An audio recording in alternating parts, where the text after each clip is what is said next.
Hello and welcome to Nashville. My name is Justin. I'm the owner of Team 53 and I partner with Coach Dave Academy and Circle Track Performance to bring you this week's Learn to Drive video for super late models at Nashville as part of iRacing's 2025 Season 4 Week 9 official series.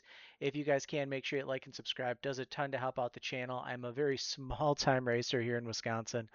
Just trying to make it. We provide a lot of good YouTube content, give you guys free track guides for just about every short track car, track combo on the service. So make sure you check out the full channel as well. If you're interested in hanging out with us, you can join the Team 53 Discord. Link is in the description below. Other than that, let's kind of dive in here to qualifying at Nashville. Now, qualifying is something I struggle with on the sim. I'm just not a great qualifier. And I think a lot of that has to do with just nerves as well as kind of driving the car on the ragged edge. I grew up on iRacing basically, C fixed as well as late models. So the late model, you have to tire save a little bit, and with the super late model, it's just kind of get up and go. Now that being said, a few weeks ago here in Sarah National Tour competition, we had a really, really good run with our super late model setup. So I'm pretty excited to see how you guys do this week. So let's head out here for qualifying, and we'll kind of go through stuff. So we head out on track here. We're going to tire heat, gas brake swerve left, right, get some heat in those Hoosier Racing fake tires. And we'll get up to speed here, and you'll kind of see here lap one is just going to be really a throwaway lap for me, which is kind of interesting to think about here. Lap two is going to be our money lap. So we'll just kind of use lap one to really test some grip, see how the car feels. Just didn't quite have as much getting up off the corner as what I wanted to, so I said I'm going to make lap two be my fast lap. So we go high here in 3 and 4, get a good run for our fast lap.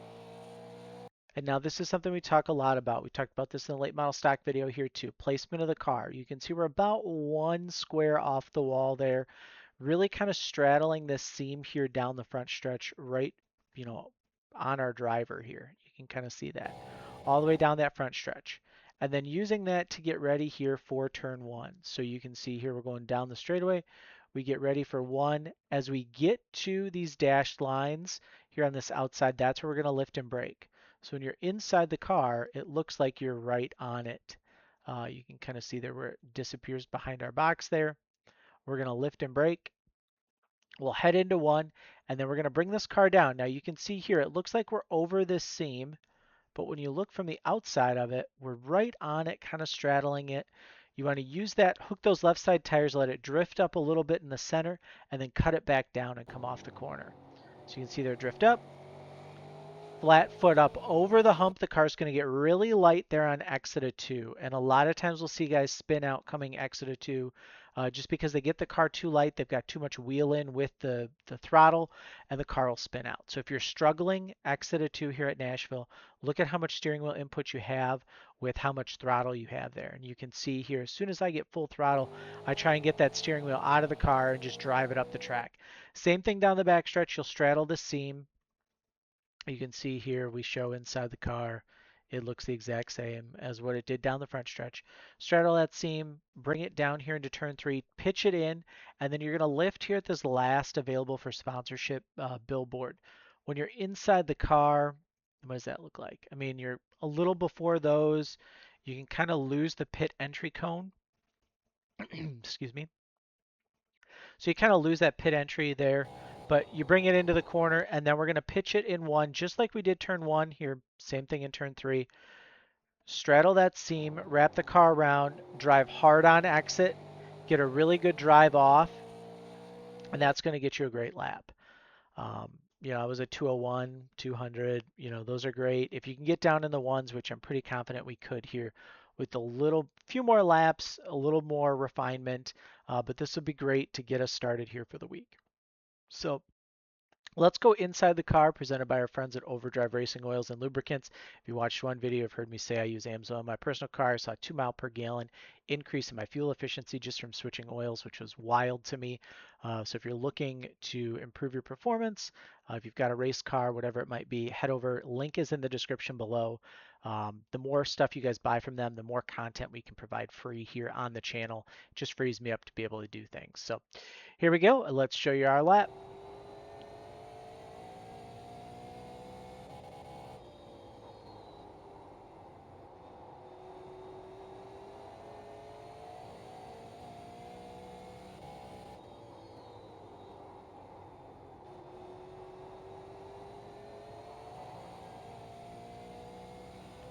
And there you go. I mean, you saw it got a little choppy there. Exit of 2 or exit of 4, car got a little free, and I kind of had to work it a little bit, but we kept it, right where we need it to, and everything looked pretty well there on that lap. So race trim, I mean, it's going to look the exact same. Um, Really, the only difference is going to be the car's going to be a little bit freer. Now, Team 53 guys, we're still on our same third gear set that we've been running. One of the big things that I noticed in the Sarah National Tour race was brake bias and remembering to be adjusting that brake bias every 10 or 15 laps throughout your run. And especially you guys that are on fixed setups, if you aren't setting a brake bias button in your settings, and I believe it's under, is it under keybinds? Should be.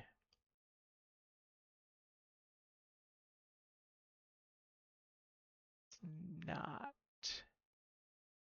Should be under your keybinds to set your brake bias button. Um,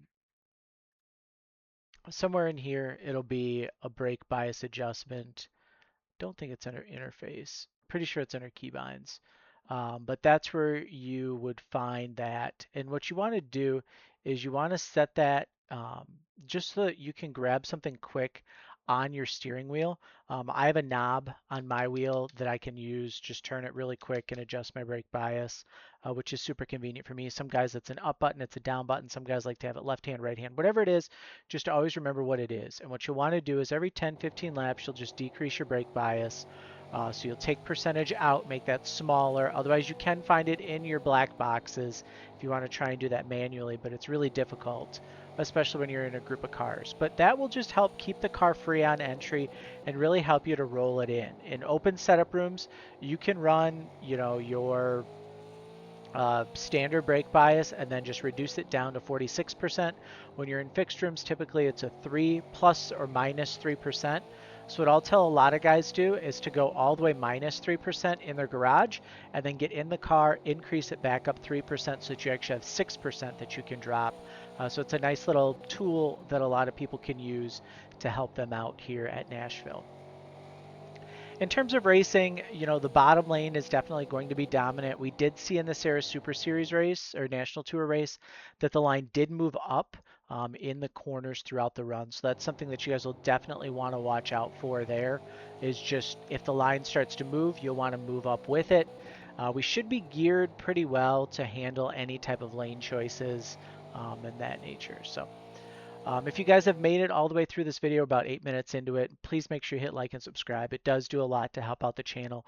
It tells YouTube that we're putting out good content. Also, make sure you guys leave a comment. Let us know how you did in the race.